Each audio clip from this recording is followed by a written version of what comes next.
Radhe Krishna digital channel પ્રસ્તુત કરે છે આવા અવનવા પ્રોગ્રામ સાંભળવા માટે અમારી ચેનલને સબસ્ક્રાઇબ કરજો।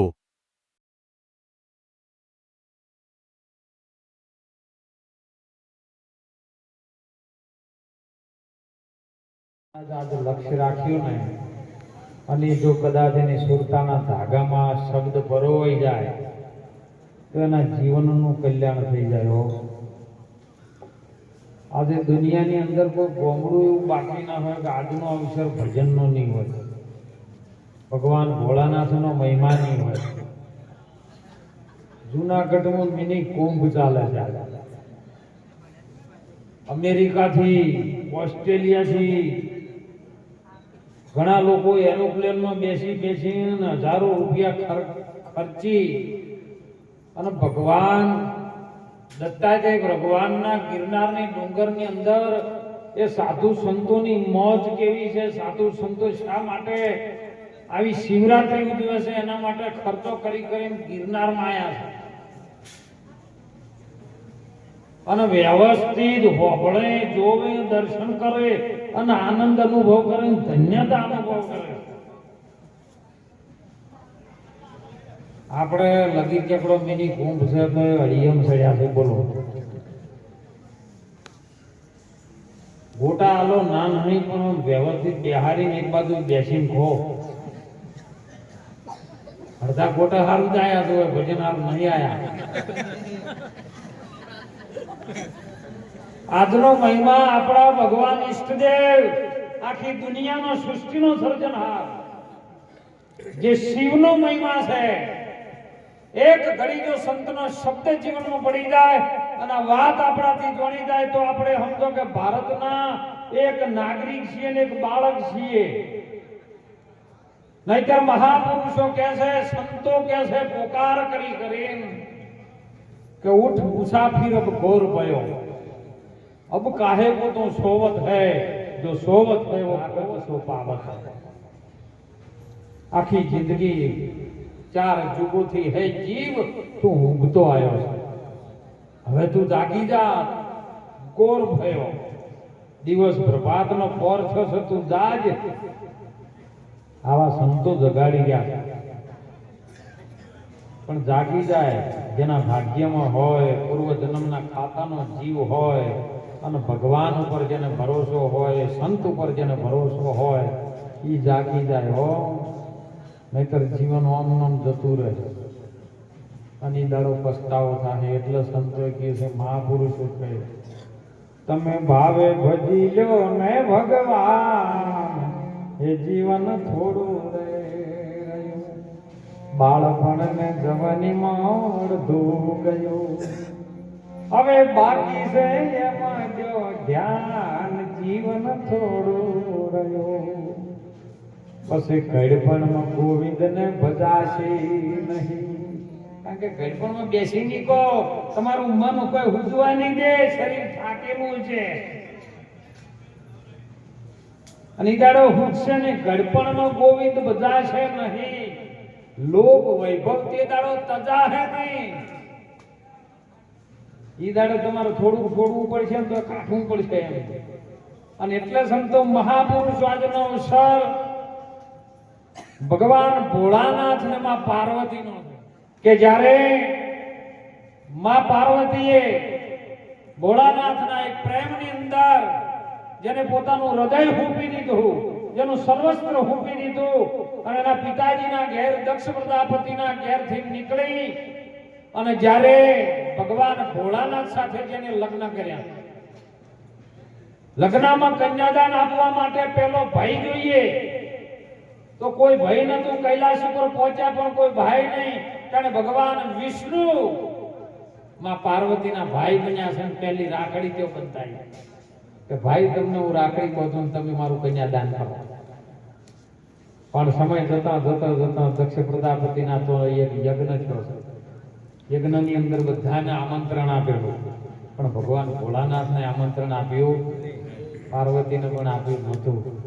પણ ચારે બાજુ જેને જય જયકાર થવા માંડ્યો કે દક્ષ પ્રજાપતિ યજ્ઞ કરે છે, હાલો ને જઈએ. બધા દેવોને બધાને આમંત્રણ આપ્યું છે, બ્રહ્માને આપ્યું હતું, વિષ્ણુને આપ્યું હતું, બધા 33 કોટી દેવી દેવતાઓને આપ્યું હતું. અને ત્યારે માં પાર્વતીને એમ થયું કે ગમે એવો તો મારો બાપ છે અને મારા બાપે ભલે મને આમંત્રણ ના આપ્યું હોય પણ મારે જવું છે, મારી ફરજ આવે છે. ભગવાન ભોળાનાથ પાસે, જેને આપણે મહાદેવ કહીએ છીએ, એની પાસે એ સતી એ ભોળાનાથ પાસે આજ્ઞા લેવા આવે છે કે હે પતિદેવ, તમારી આજ્ઞાનું મારે પાલન કરવું છે, જો તમે રજા આપો તો મારે મારો બાપો યજ્ઞ કરે છે દક્ષ પ્રજાપતિ, ત્યાં જવું છે. ત્યારે ભગવાન ભોળાનાથે કીધું બાપ દીકરીનો પ્રેમ હાથો સતી, પણ મારી નજરમાં એવું આવે છે કે કઈ સારું બનવાનો સંભોગ નથી. તમે ના જો તો સારું છે, કારણ કે આપણને આમંત્રણ આપ્યું. મને ભલે ના આવ્યું પણ તમારે જવું જો, પણ મને હારા વાટ દેખાતી નહીં. પણ બાપ દીકરીના પ્રેમ વચ્ચે આવે કોણ? સતી ગયા છે સાહેબ, અને ત્યાં જઈને ભોળાનાથનું દક્ષ પ્રજાપતિ અપમાન કર્યું છે. એવું અપમાન કર્યું એટલે જેના દેવોના વચ્ચે પોતાના ધણીનું અપમાન થતું હતું, એટલે સતી ટક્કર ન ચાલી ગયા કે ગમે એવું હોય મારો બાપ, તું ગમે એવો હોય, 33 કોટી દેવી દેવતાઓ ભલે ભેળા થયા હોય, પણ મારા હોવું મારી નજર સમક્ષ જો મારા ધણીનું અપમાન થતું હોય તો મારાથી સહન થાય. અને સાહેબ પોતાની કાયા અગ્નિકુંડમાં હોમી દીધી. અને ભોળાનાથને ખબર પડી, વૈરાગ તૂટ્યો સત્યથી. જો એક ધ્યાન ધરવા વાળો, कबीर की कथनी भली भलो गोरख को ज्ञान, दत्तात्रेय भगवान की रहनी भली और भलो शिव जी को ध्यान. भगवान भोलानाथ નું ધ્યાન તૂટ્યું. અનેક ઝપટ સાહેબ જેના રૂહાટામથી ભૈરવ રુદ્ર સ્વરૂપ ધારણ કર્યું, બળીપત્રનું રૂપ. અને આયો છે તે દક્ષ પ્રજાપતિના જો ત્રહા ફકાર બોલાઈ દીધો છે કે સતીનું અને સતીનું શરીર લઈને ભગવાન ભોળાનાથ જ્યારે લઈને નીકળ્યો છે ને, દેવી દેવતાઓ બધું જોવે છે, શૂન્યકાર થઈ ગયું છે, કશું બાકી નતું રાખ્યું, કારણ કે કોઈ રાખ્યું જ નતું. અને જ્યારે બળતો દેહ બળેલો હતો એ લઈને આખા સૃષ્ટિમાં ફરે છે, ત્યારે બ્રહ્માજી અને વિષ્ણુએ યોજના કરી કે તમે ગમે એવો કરો, આ તો સૃષ્ટિનો સર્જનહાર છે. જો કદાચ મોટામાં મોટો દેવ થઈ અને કદાચ આ વૈરાગ તૂટીને જો કદાચ સમાજોની દ્રષ્ટિ ન કરે, સૃષ્ટિઓની દ્રષ્ટિ ન કરે, તો સૃષ્ટિમાં ફરી સર્જન થાય એવું નથી અને સૃષ્ટિ શૂન્યકાર થઈ જશે, પ્રકૃતિ વિલય થઈ જાય છે. માટે કંઈક કરો, કંઈક તમારી લીલા કરો હે નારાયણ.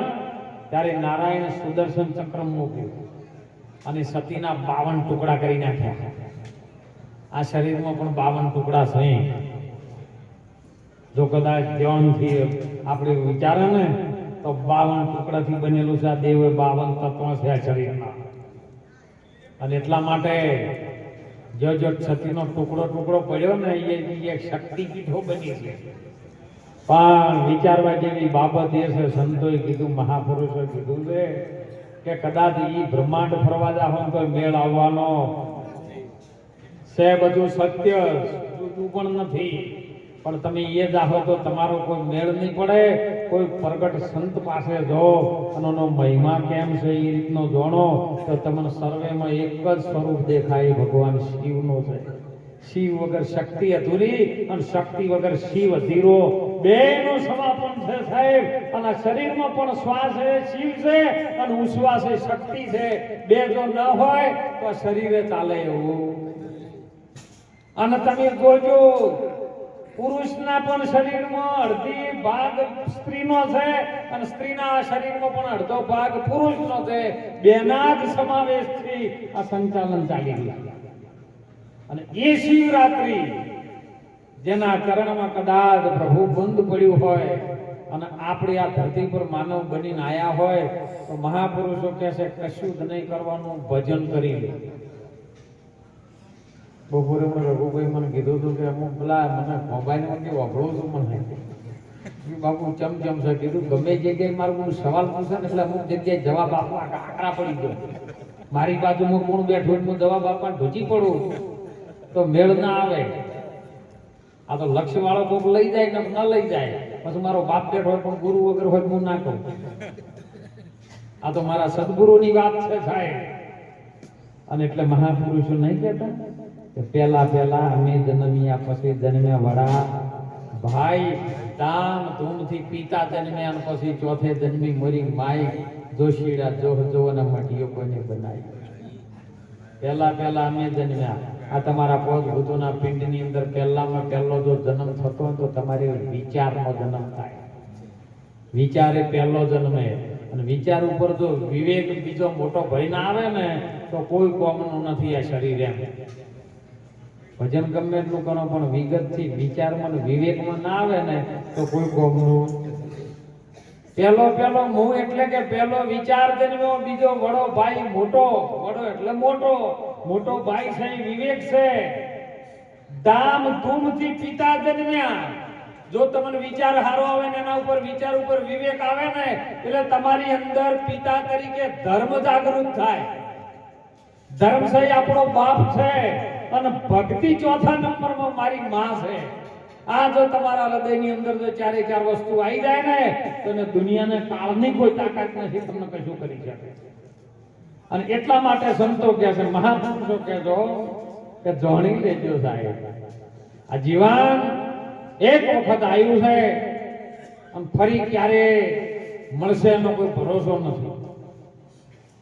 ખબર નહીં પલકી ઓર કરે કલકી તો બાત, જીવ ઉપર તો જમડા ભમી રહ્યા જેમ ખેતર ઉપર. ખૂબ સુંદર રચના વાત કરી સાહેબ સત્સંગમાં કે જીવ ને શિવ કોઈ જુદો નથી, પણ શિવને જાણવા વાળો જીવ છે. શિવ એવું શું છે ને તો જીવ ન હોય જાણી ન શકાય. પણ એની ગતિ પ્રમાણે સદગુરુના વચનમાં રહી એ લક્ષાર્થી બની જાય ને સતત એની સુરતા જો કદાચ સદગુરુના વચનમાં પરોઈ જાય ને તો એ જીવનો જ શિવ બની જાય, જુદોય નહીં. એ જ તમારી અંદર જેમ સાકાર સ્વરૂપે જીવ છે તો નિરાકાર સ્વરૂપે શિવ છે. જ્યારે જ્યારે નિરાકાર સ્વરૂપે શિવ છે તો સાકાર સ્વરૂપે શંકર છે. શંકર ઘાટે આવ્યો છે અને પેલો અઘાટ છે, એકનો એક. પણ જ્યારે કોઈ પણ વાત કરવી હોય, કોઈ પણ એક બીજાનો સત્સંગ કરવો હોય તો સત્સંગ બે જણનો થાય ને ભજન એકનું થાય. સત્સંગ કરવા માટે બેસીએ ને એટલે બે જોવે એટલે પેલાને ઘાટે આવીને વાત કરવી પડે ને કે કોઈ બાપો મને ના. ઘણા મને કહે છે કે બાપુ ઉપદેશ કર્યો કે ગુરુ મહારાજ ને શરીર હોય એટલે તારો ઉપદેશ તમને કોણ કરે? શરીર વગરનો ઉપદેશ કરતો મને બતાવો. એ તો આ ઘાટ આવશે ને તાણ તમને કહી શકશે કે આહી ઓમ કરો ને આહી ઓમ કરો. ગુરુ તત્વ જુદું છે પણ એના માટે એક લાગેલું છે સાહેબ સતગુરુ. એક ગુરુ ને બીજા ગુરુ રે, આમાં ગુરુ જ 18 લાખ હુઆ રે હો. પણ ગુરુ ગમની જેને એ ખબર ન પડી કોણ ફૂકી ફૂકી મુવા કબીર કે એવા માર્ગડા મારે નથી જોવા રે. એ ગુરુ છે ખરા પણ એને જે સત્યની મને ખબર ન પાડી શકે તો ગુરુ શું કરે એ વાત છે. જ્યાં સુધી ભગવાન ગોવિંદ નો મળે ત્યાં સુધી શિષ્યને નો નાતો પકડી રાખે. એક હાથની અંદર શિષ્યને પકડી રાખે ને એક હાથમાં ગોવિંદને પકડી રાખે. આ સદગુરુની તાકાત છે. પણ જ્યારે ગોવિંદ અને શિષ્ય બે એક થઈ જાય ને એટલે ગુરુ ખસી જાય. રેજની તૈણેમાં સમાવેશ થઈ જાય. ગુરુ પદ પંકજ પૂદ 14 લોકમાં પૂજાય. શિવ વિરંચી શારદા ને જસ ગુરુ તણા ગાય. પછી બધો ગુરુના ગુણ ગય કે અમને એને બતાવ્યું છે. ગુરુ ગોવિંદ કે દોનું ખડે કિસકો લાગુ પાય, બલહારી મારા ગુરુદેવની અને ગોવિંદ પ્રિયો બતાય. ડુંગરપુરી બાપુ થઈ ગયા કટમાં. પરવાડનો દીકરો થાય, ગાયો ભેંસો ચારે. ભાવપુરી બાપુ મંદિરની અંદર ભોળાનાથની પૂજા કરે અને મનોમનથી ભાવપુરી બાપુને ડુંગરે ગુરુ મોની કહી ગયો કે બાપુ અમારા મંદિરમાં પૂજા કરે છે એ અમારા ગુરુ. વધારે જ્ઞાન નતું એની પાસે, પણ વહેલો ઉઠીને ગાય કરવા જાય ને એટલે ગુરુજીને પ્રણામ કરીને હેડે, બાપુ મને ભગવાન આવે તો બતાવજો હો, ભગવાન મળે તો મને બતાવજો. રોજ આગળ ગુરુ નો કરે એટલે પેલા મંદિરે બિચારા ભોળા ભાવમાં પૂજા કરતા હતા. એક દાડો ગુરુ મહારાજને થોડુંક પગ વળે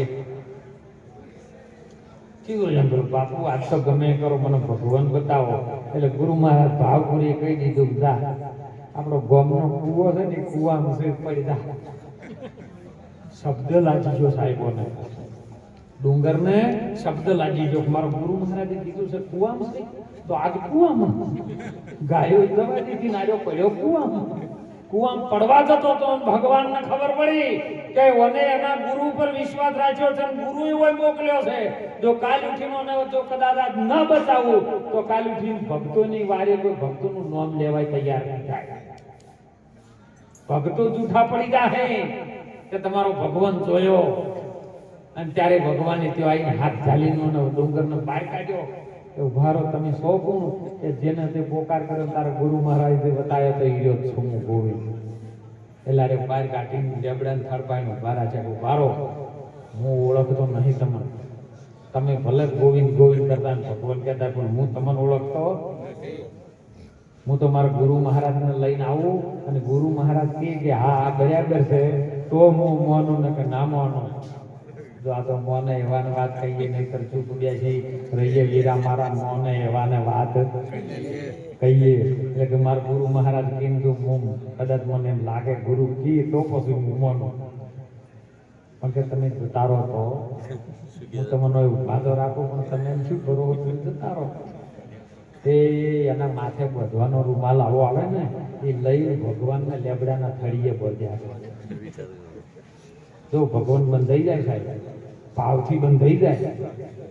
અને એના ગુરુ મહારાજને ભાવ પૂરીને બોલાવા જો ડુંગર કે હળો બાપુ હળો ભગવાન મળ્યા છે, મને તો કુવામથી બતાવ્યો છે.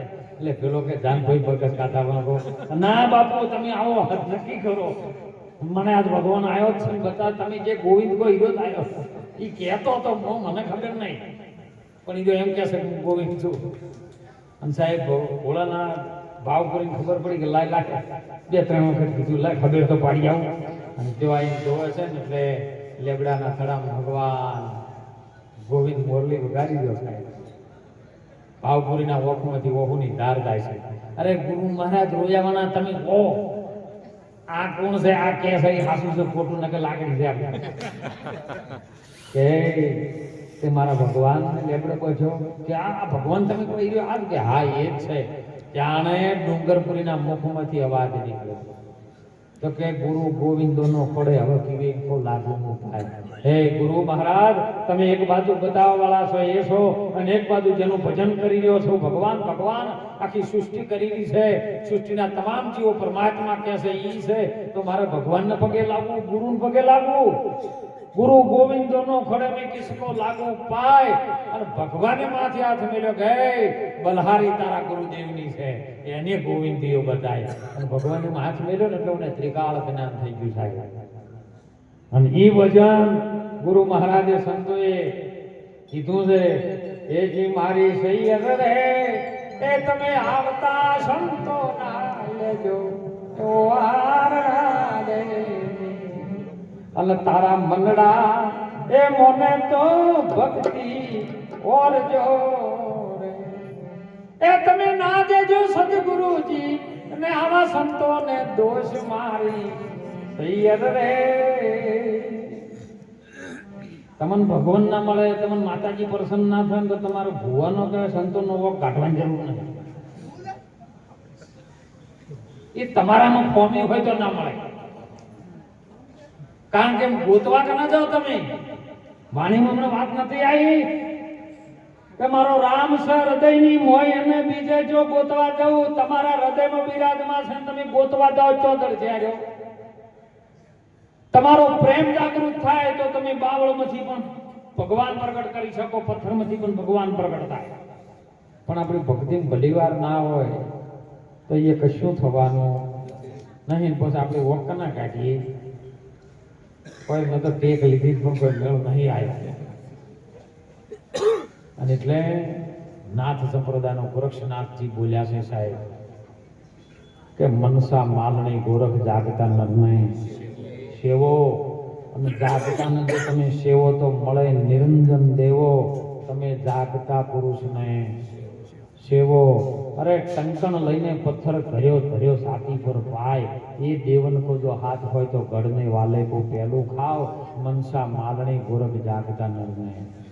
મનસા એટલે મનને કીધું કે મન તું જાગ, અને જાગતો છે ને જે જ્ઞાનના પ્રકાશમાં જાગી ગયો, પોતાના સ્વરૂપની જેને ઓળખાણ થઈને જાગી ગયો ને એને તું સેવ.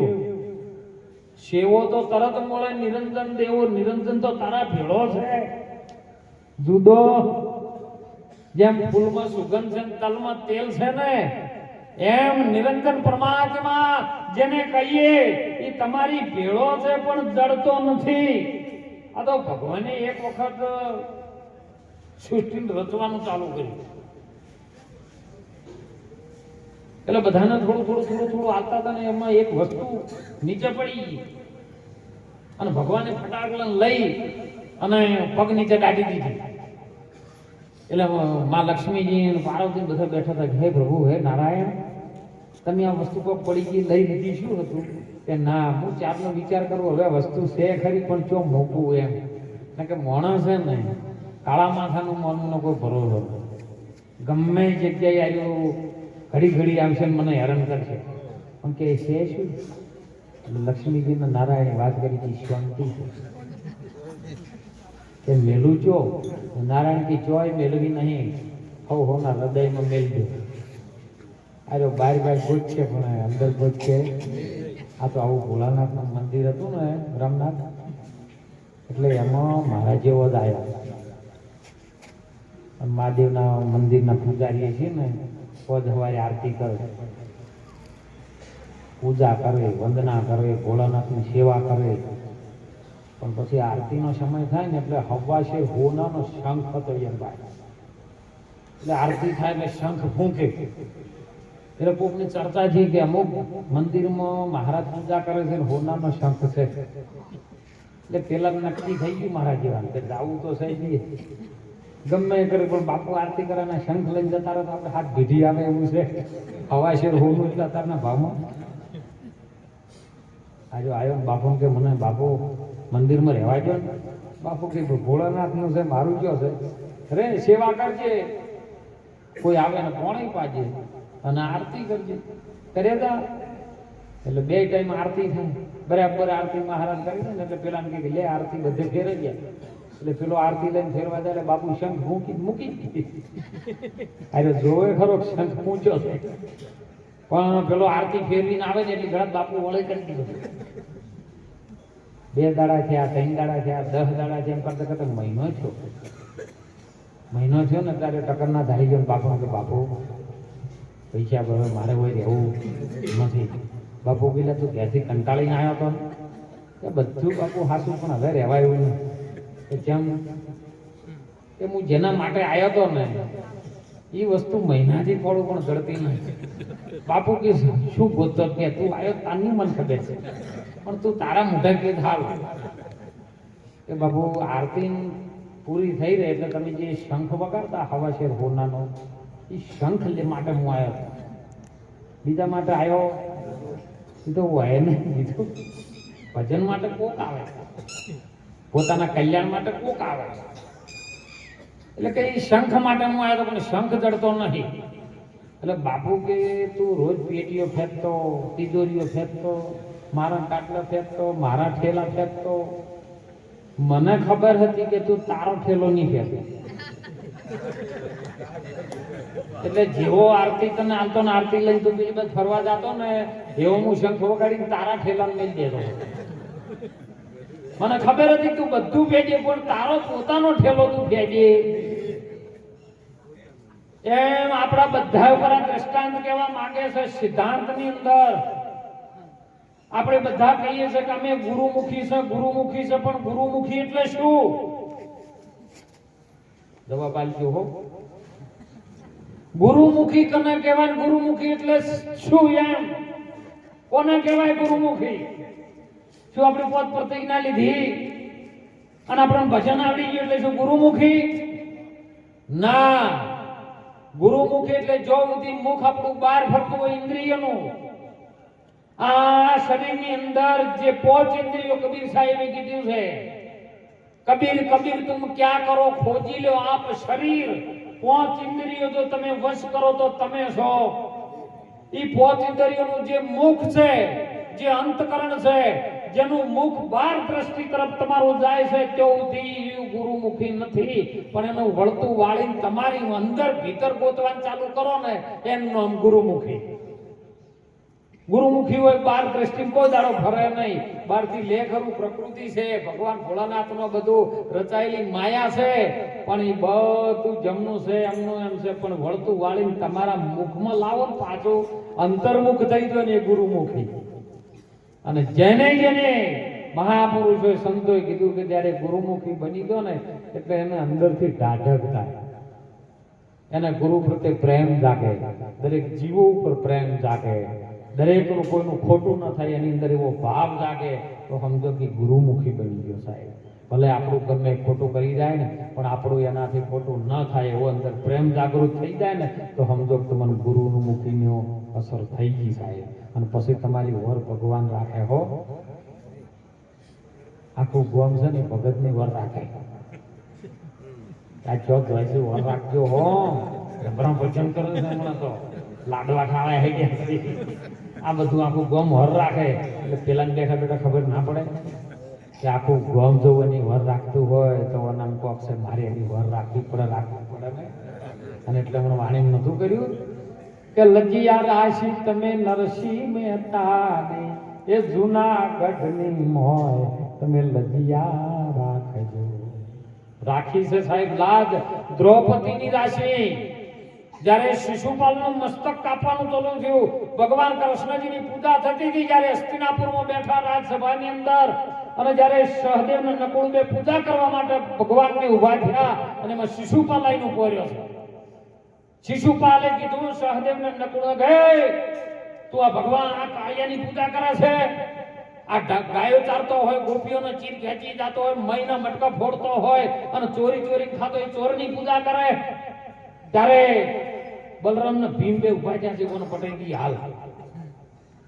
ભગવાન કે જેને બોલવા દે ભાઈ, 99 ગાડીઓ ઉધી અને માફ છે, પણ 99 પર 100% થઈ ગયું ને પછી મારો વારો છે.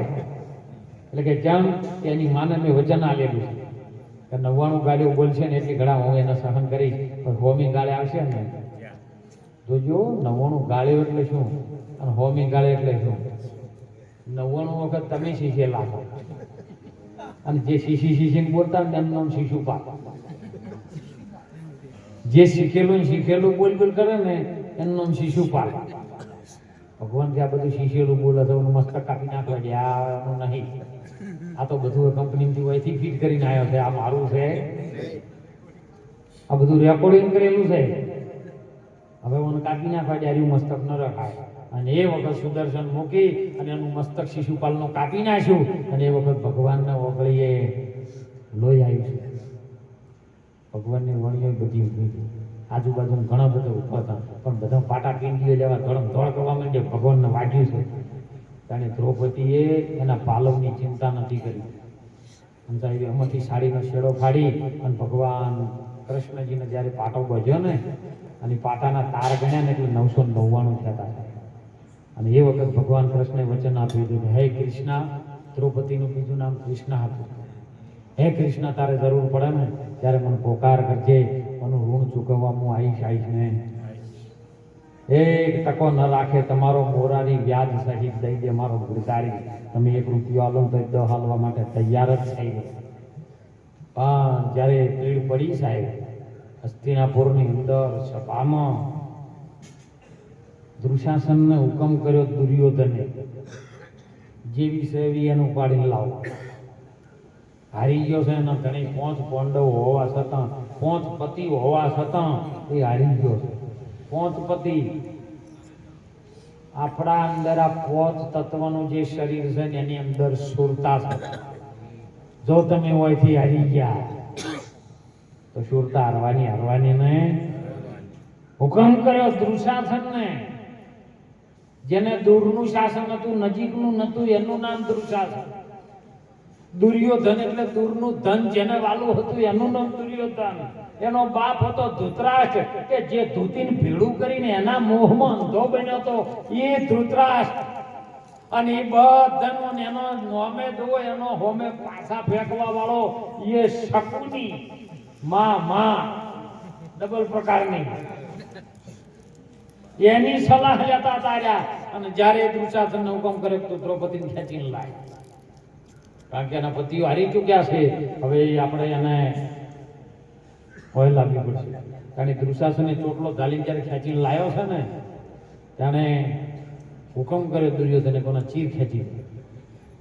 તો ભગવાને આપણે ચીર નહીં ખેંચાવતા. કોઈ નાતી ના, કોઈ જાતિ ના, કોઈ ઈર્ષા ના, કોઈ અદેખાઈ ના, કોઈ નિંદા ના, કોઈ ખોદણી ના, કોઈ લોભ ના, મોહ ના, અહંકાર ના, એ બધા ચીર ખેંચીને તમને એકદમ ઓપન નહીં કરતા.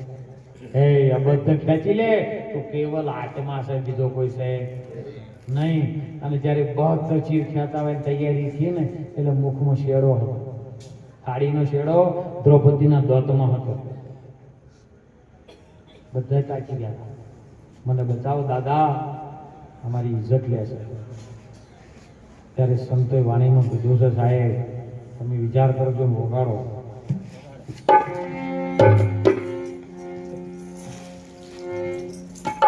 અરે જશોદાની ગોદમાં રે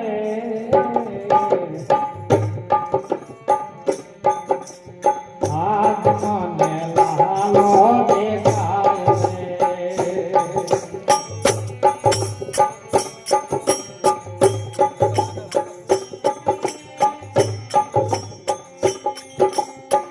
લાલો દેખાય છે, લાલો દેખાય છે.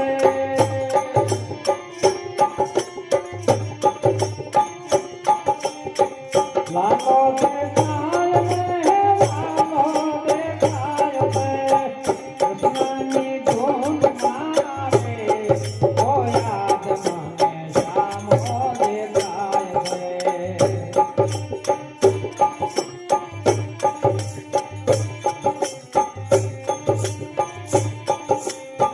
જૂનાગઢ ગામ છે ને નાગરોની નાત છે.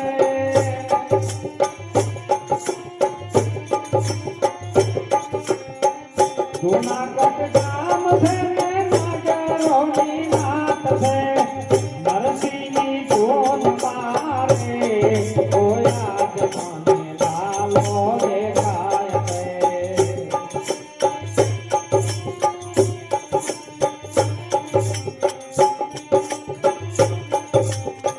હસ્તિનાપુર ગામ છે ને કૌરવોના રાજ છે. હસ્તિનાપુર ગામ છે ને કૌરવોના રાજ છે.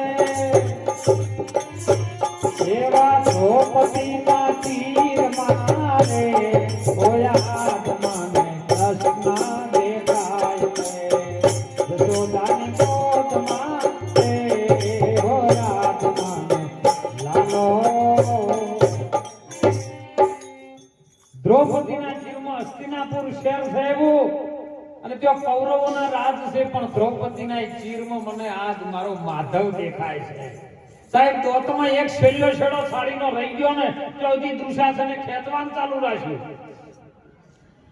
દ્રોણ ગુરુ બેઠા છે, ભીષ્મ પિતામહ બેઠા છે, ધૃતરાષ્ટ્ર બેઠો, કર્ણ બેઠો, અશ્વત્થામા બેઠા, કૃપાચાર્ય બેઠા છે, 5 પાંડવો બેઠા છે.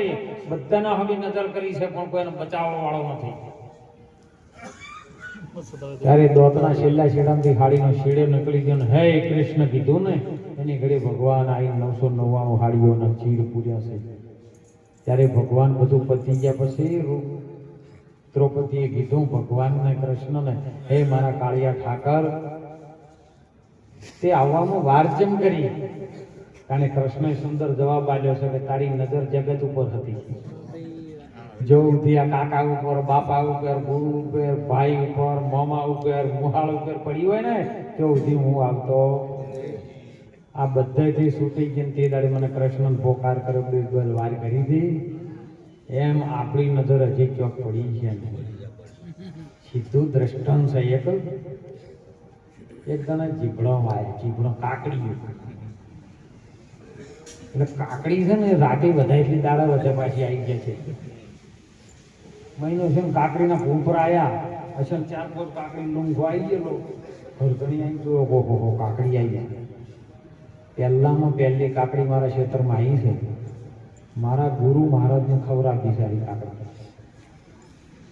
એટલે વેચ ભરી દી શંકર લાવ પોતે પોરવાથી બટી બટવા ગયો ને ફોન આવ્યો વેવાઈનો શું કરો છો એ ક્ષેત્રમાં શું કાકડીના અનુભવ વચ્ચે હોય છે કે પાટણ આવો ને ત્યાં કાકડી તોડવાનું બંધ રાખ્યું ને પાટણ પહોંચી ગયા વેવાઈના ફોન ભેગા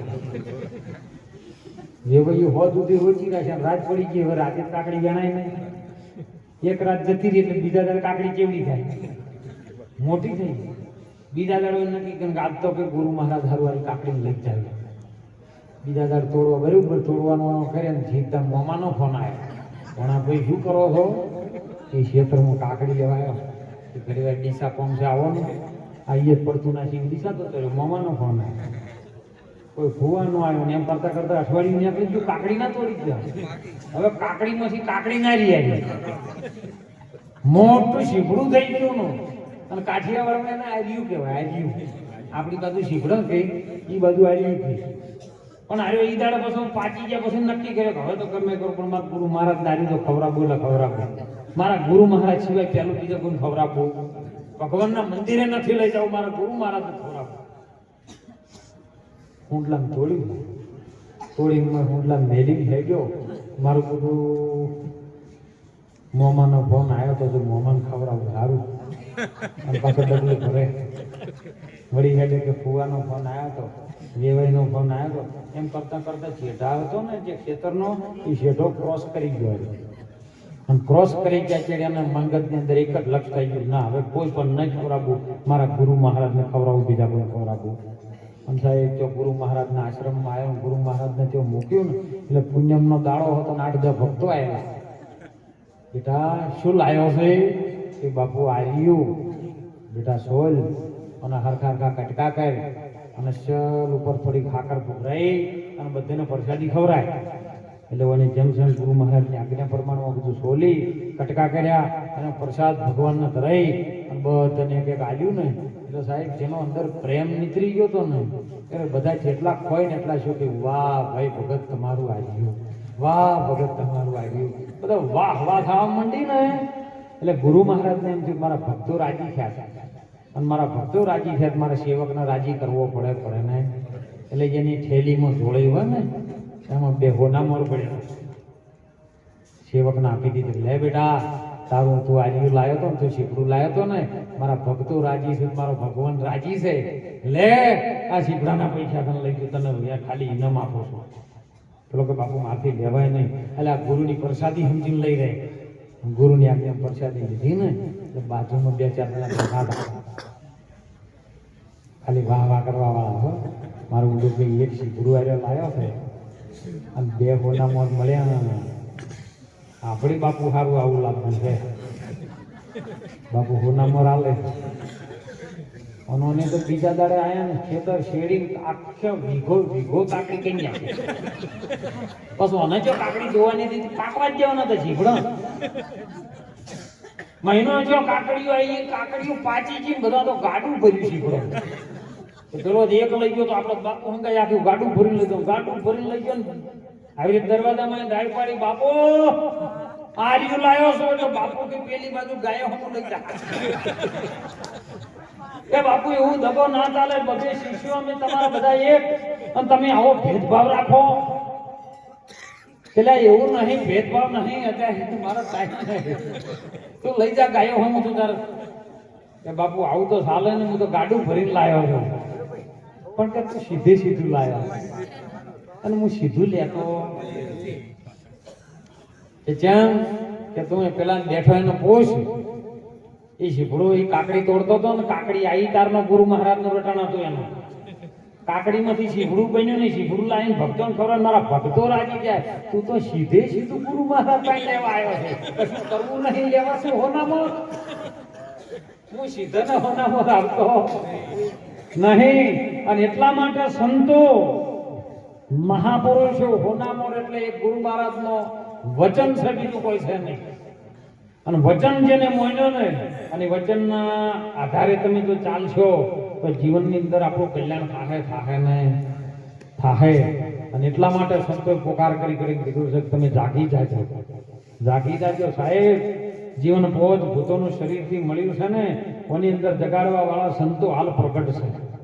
તમને જે પણ સંત જોડે મન મોને એ જઈને જાગજો, સંતોની વાતોને માનજો.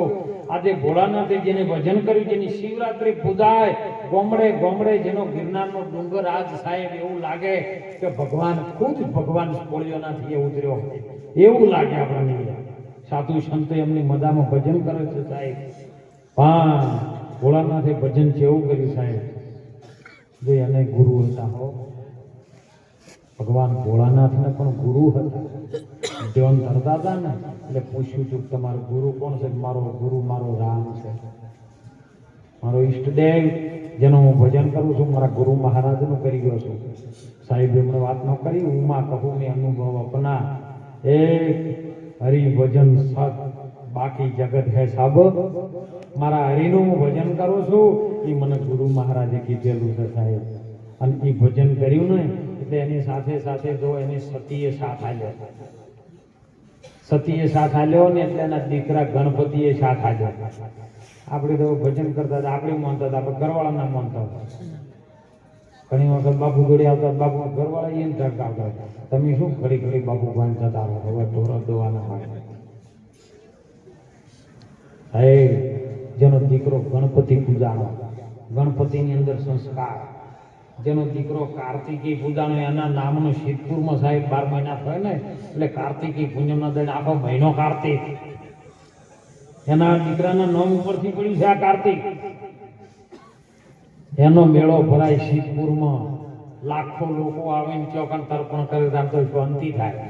આ કાર્તિક પૂજાય, ગણપતિ પૂજાય, ગણપતિના 2 દીકરા શુભ ને લાભ પૂજોય, એની 2 પત્નીઓ રિદ્ધિ સિદ્ધિ પૂજોય. અરે ભોળાનાથના ઘરેણાય પૂજોય, હાપે પૂજાય, કાસબો પૂજાય, કોઠિયું પૂજાય, જગદંબાનો વાઘ પૂજાય. અને પોત ભૂતોનું શરીર મોણાનું મળ્યું તો મોણા ઢોકળા નહીં પૂજાતો, કોઈ ઢીલું કરવા તૈયાર છે એટલે કેમ? એને જેમ સેમ વિચાર્યું નથી, જેમ સેમ વાતને સમજી નથી, ભગવાનને સમજ્યા નથી. આ મંદિરની અંદર પ્રતિકો મૂકેલા છે સાહેબ. નાદિકાળથી સંતોનું એક શાંતિનું કેન્દ્ર છે, આ ધર્મનું પ્રકાશ્યું છે. તમે જજો મંદિરે જજો ભોળાનાથનું. હું તો કહું દરેક માણસને એક નિયમ હોવો જોઈએ. નિયમ વગરનું માણસ નકામો. એક નગર શેઠ હતા ને એટલે એ નિયમ કોઈ નહીં, બસ હવા દાડો ઉગ્યો રૂપિયા કમાવા, રૂપિયા આવે એટલા ઘડા નાહી દેવા આવું. એટલે કોકને કીધું કે શેઠ કોક નિયમ રાખો. શેઠ કે શું નિયમ રાખો કહો? કે તમે કોઈ સંતે કીધું કે તમારે કશું નહીં. એ પ્રજાપતિનું ટાઈલ જોઈ અને પછી તમારે કોમે જવાનું. એટલે શેઠ તો વહેલા ઉઠે, બાજુનું પ્રજાપતિનું ઘર, તાણે બધા કુંભાર ગધાડા રાખતા માટી લાવવા માટે, માટલા પકાવવા. એટલે સવારે દાડો ઉભું આમ જોવે એટલે શેઠની ટાઈલ દેખાય ને એટલે આવ્યો કોમે લાગી જાય. રોજ આવું કરે એટલે એક દાડો શેઠાણીની નજર પડી. અરે પેલા કુંભારના ક્યારથી નજર પડી કે ઓભળો છો કે હા બાજુમાં શેઠ રહેશે ને કે રોજ હમણાં લમણા કરે કે કુંભાર કે આજ તને વાત અરે સવારે 6 વાગે વહેલો ઉઠીને જતો રહ્યો કે રોજ જો કદાચ આર્યો જોતો હોય તો આપણે તો રહેવું નહીં. સવારે વહેલો કદાડું લઈને માટી ખોદવા જતો રહ્યો. જો નિયમ રાખ્યાથી શું મળે હો, ટેક રાખવાથી શું ફળ મળે. એટલે અરે 4 વાગે ઉઠીને ટાલ જોવા ગયો પણ ટાલ દેખાય ખરી, પેલો માટી લેવા જતો રહ્યો. આજુબાજુ નજર કરે તો દોડીને દઈને ઠેઠ ઘરે ગયા. શેઠ ગઈ ગયા કે એ તો માટી લેવા જતા રહ્યા શેઠ. મારું થોડું કે તમારે કોઈ કોમ હતું કે ના? હવે કેવી રીતે કે મારે અહીંયા ચાલી જવું કે મારે કામ ચાલુ કરવાનું હતું સીધા કેટલે ગયા છે કે આ બાજુ રોજ જઈએ માટીની ખાડ થઈ ગયા આ તો શેઠ તો ચીડી ગયા હવે પેલો માટી ખોદતો હતો સાહેબ અને એની અંદર ભગવાનને કરવું પરમાત્માને કઈ કૃપા કરવી અને કોકનું જૂનું ધન ઘડો દાટેલો માંથી તરુ નીકળ્યો હોનામાં અને મોય કાઢી નાર્યો એક બાજુ જોતો હતો એટલે પેલી ખાડમાં આવ્યો બેઠો હતો ને એટલે ખાલી ટાલ દેખાણી શેઠને એટલે શેઠે એક છેતરવા શેઠ હતા ટાલ દેખાણી કે એ જોઈ ગયો એટલે પેલા કુંભારને એમ છું મારું મોટો નક્કી આવ્યો હું આ કાક શરૂ પડ્યો છે ને જોઈ ગયો કે શેઠ ઉભારો કે ના જોઈ ગયો હું જોઈ ગયો પટી ગયું કે હવે ના એટલે પેલો પાછળ તો હજુ શેઠને પકડ્યા શેઠને બાદ ઘાલીને લાવ્યો શેઠ કોઈ કે હવે અડધો અડધો પાક પેલો બુદ્ધિશાળી હતો ઓન્યો હતો મારું પેલું ભાગ આવે છે પકશે એટલે બીજું કે ના પટી ગયો ના ના શેઠ આવો ખંડાડી ખાટ પાકી લઈ ગયો જો હોનાનો શરૂ નીકળ્યો છે સરકારના દ્વાર કરવાની અડધું તમે લઈ ગયો અડધું હું ખાલી એક તાલ જોવાની ટેક રાખી તોય સાહેબ અડધો હોનામોર ધરેલો શરૂ રહેશો તમે મંદિરે રોજ કદાચ આવો અને એક ટેક રાખો તો તમારા જીવનમાં પરિવર્તન ના થાય ને અને જો નુકસાન થાય તો મારી પાસે લઈ જવાનું હું આપીશ સાહેબ જો પણ એક મહિનો તમે ભગવાનના મંદિરે આવો પણ સાચા હૃદયથી હું ખોટું કરવા ના આવતા પાછા ન કે એવી શક્તિ આવી કોકનું ખોટું થાય તો ખોટું કરવા વાળો ભોળોનાથ નથી અને એટલા માટે સંતોએ કીધું તમે તમને જાણી લેજો સાહેબ જીવન મળ્યું છે જીવન જોબન રાત જતન અવિચળ નહીં રહે કોઈ એક ઘડી જો ચાલશે સંતોના સંગમાં તો જીવનનું ફળ ખૂબ હોય એટલે આજે શિવરાત્રી નિમિત્તે સાહેબ ભજન